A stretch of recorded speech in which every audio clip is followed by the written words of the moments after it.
On vous a beaucoup vu cet été en Vaucluse. Aujourd'hui, vous signez votre retour sous la forme de la rentrée politique, mais en fait, vous n'avez pas du tout été absente cet été.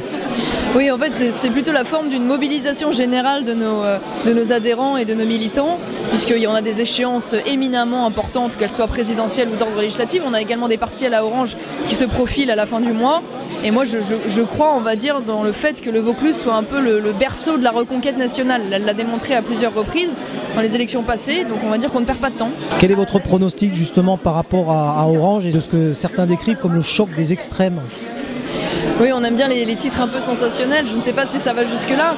Ce qui est sûr aujourd'hui, je peux vous en dire sur l'objectif, parce qu'on a un aléa qui est terrible pour nous, qui est celui de l'abstention. Or, de manière générale, l'abstention ne sert pas du tout le Front National. Et plus l'abstention est forte, malheureusement, plus cela nous est une difficulté pour nous.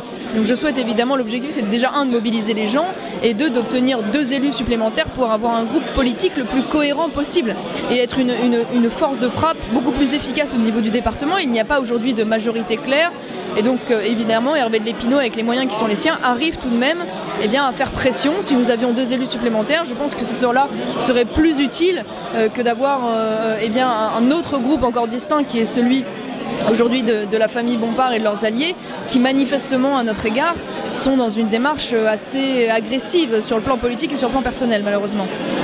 Concernant les législatives, vous êtes en ordre de marche, ça y est ? Alors il nous reste une circonscription à investir. Nous avons aujourd'hui des candidats qui sont assez naturels et dont je vous ferai l'annonce dans les jours qui viennent. Ce qui est sûr, ce que je constate en tout cas sur ma circonscription, c'est que manifestement le choix de la droite est selon moi un aveu d'échec et d'impuissance, puisqu'ils ont choisi une candidate qui est en réalité une candidate modem, donc une candidate du centre, qui ne répond pas du tout aux aspirations de la population, qui est plutôt une population très à droite, patriote.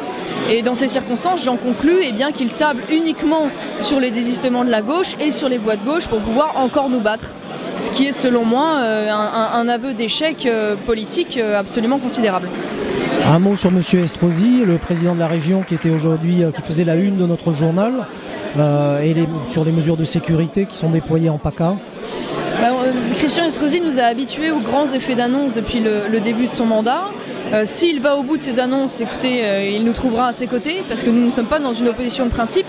Ce qui m'inquiète néanmoins, c'est que sur une des grandes propositions phares en matière de sécurité qu'il avait faites, à savoir l'équipement de l'ensemble des gares TER d'un portique de sécurité, cette grande mesure qui devait être effective en janvier dernier déjà s'est transformée en une simple expérimentation extrêmement coûteuse, manifestement inefficace, dans une gare des Alpes-Maritimes qui est à la fois une gare TER et SNCF d'ailleurs, donc ce qui en fait une particularité.